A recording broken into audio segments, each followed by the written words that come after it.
I want to start by saying, how's this bench? This is an odd view, right? You're in the opposite dugout. Yeah, it's a little different, looking at it from this side of things, instead of being over there on the home side, having the, Squirrels season ticket holders right behind you and talking with you. It's going to be a little different tonight, going in and out of the dugout on the third base side of the field. Do you think some of those season ticket holders are going to be cheering for you tonight? I sure hope so. I would imagine, my 4 years here, I've met a lot of people.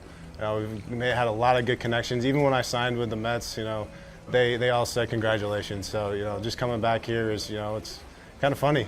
Yeah. You put it in perspective, coming back, your first start back in affiliated balls versus the team that got released. Kind of odd, huh? Yeah. It's like, of course this is going to happen. Tell us, I guess, last we saw you, you were on your way up to AAA. Yeah. And things were looking good, and then it's really tough to pitch at that next level in that environment, isn't it? For sure. The PCL, it's thin air. The ball doesn't move that much when you're pitching. The wind's always blowing out. So it's just a tough place to pitch, and baseball's a business. And the Giants looked at it as, I wasn't putting up the numbers.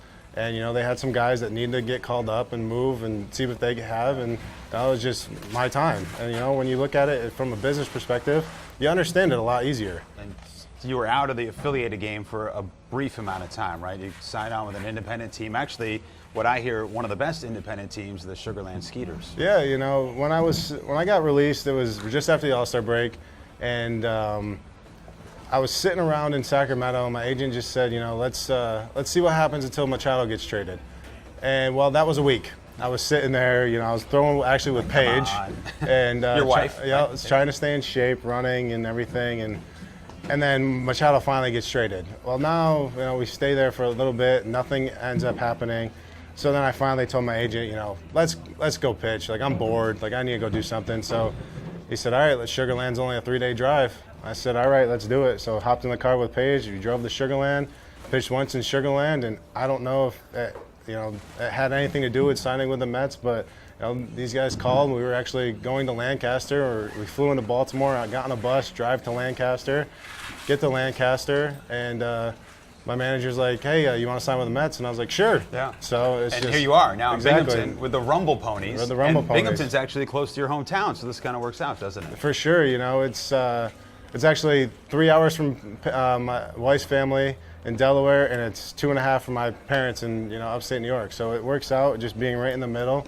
So we're on the road here. We go to Reading, then we go back home, and I get to see a lot of people back on the East Coast. All right, I got 2 serious questions for you. All right. How bad is the visiting dugout or visiting clubhouse compared to the home clubhouse? Right, there's always a disparity there. Always. Yeah. Smaller. A ton smaller. I mean, the clubhouse over on the the home side is a lot bigger. It's, I would say, 2 to 3 times bigger than what we got in here, and I feel bad for Bob. The training room is maybe the size of 2 stalls, but teams make it work here. Yeah. That's the disadvantage we give you. Exactly. It's been a lot worse. Independent ball has been. There's some places that are really small, and then even in low A. Yeah.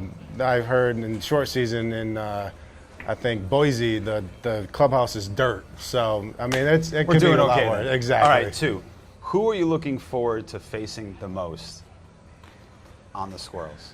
Honestly, I think it's Mike Connolly told me he's starting tonight. Is that Yes, true? Yeah. Okay. And he and you are both hitting 8th, by the way. Yep. So it's I think it's gonna be him. It'd be pitcher versus pitcher. We talked a little bit. We said hi. It was funny. I scheduled an appointment for him to get my hair cut tomorrow. So You're gonna get a Cons cut tomorrow. Oh yeah, I have to. Back in Richmond, back seeing him. Got to get a Cons cut.